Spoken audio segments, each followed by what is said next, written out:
Bonjour à tous, J-1 avant le week-end, découvrons ensemble les premières photos et vidéos du Mercedes GLA.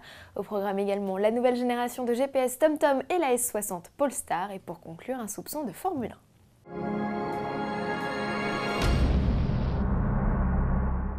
Si Mercedes voulait garder le secret autour du GLA, c'est raté. La surprise a été éventée avant le lever de voile officiel. C'est au salon de Shanghai le 21 avril que le concept annonciateur du petit frère du GLK fera son apparition. Le modèle de série basé sur la plateforme des classes A et CLA sera présenté en septembre, réellement au salon de Francfort. Le coup de crayon final devrait correspondre peu ou prou à ce que vous apercevez ici.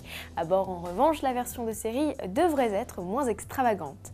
Côté dimension, Audi Q3 et surtout BMW X4 sont clairement dans le viseur. Le concept GLA est même 5 cm plus bas que le petit SUV coupé du Munichois. Les motorisations de la classe A seront de la partie. Mercedes prévoirait même une version vitaminée par AMG avec plus de 300 chevaux. Direction l'Australie, choisie par le Suédois Volvo pour recevoir avant tout le monde sa truculente familiale S60 Polestar.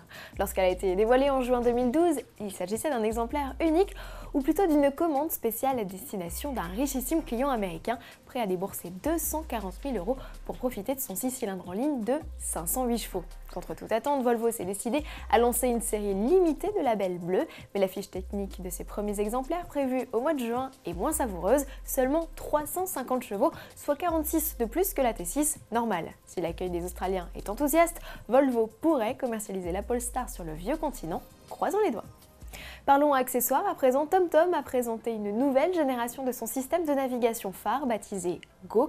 L'interface du GPS est désormais entièrement personnalisable et bénéficie d'une cartographie 3D interactive. On zoome sur un itinéraire par simple élargissement de la zone avec ses doigts et en connectant son téléphone au TomTom par Bluetooth, vous éviterez des zones embouteillées, une fonctionnalité inédite et forcément très pratique. Du sport pour finir, pas de répit pour la Formule 1 qui, après avoir fait étape en Chine, embraye avec le Grand Prix de Bahreïn ce 21 avril. Une quatrième épreuve qui s'annonce déjà sous haute tension, hors et sur la piste. Quels sont les points chauds du tracé? Les détails avec Jean-Louis Moncet. Le tracé est pas mal, il est assez simpliste, je dois dire, parce que c'est vraiment un tracé où vous regardez 1, 2, 3, 4, 5 lignes droites. 5 lignes droites, ça fait beaucoup. Je ne sais pas si les pilotes l'apprécient vraiment. Mais en tout cas, bon, il y a une ou deux courbes significatives.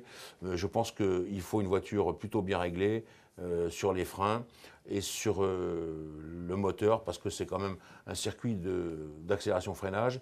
Il faut, comme on peut le voir là encore, ici, à chaque fois dans ces épingles, il faut avoir une vraie bonne motricité pour la remise en vitesse avant les lignes droites. Retrouvez l'intégralité de cet entretien et le débrief du Grand Prix de Chine sur le blog de Jean-Louis Moncet. À demain.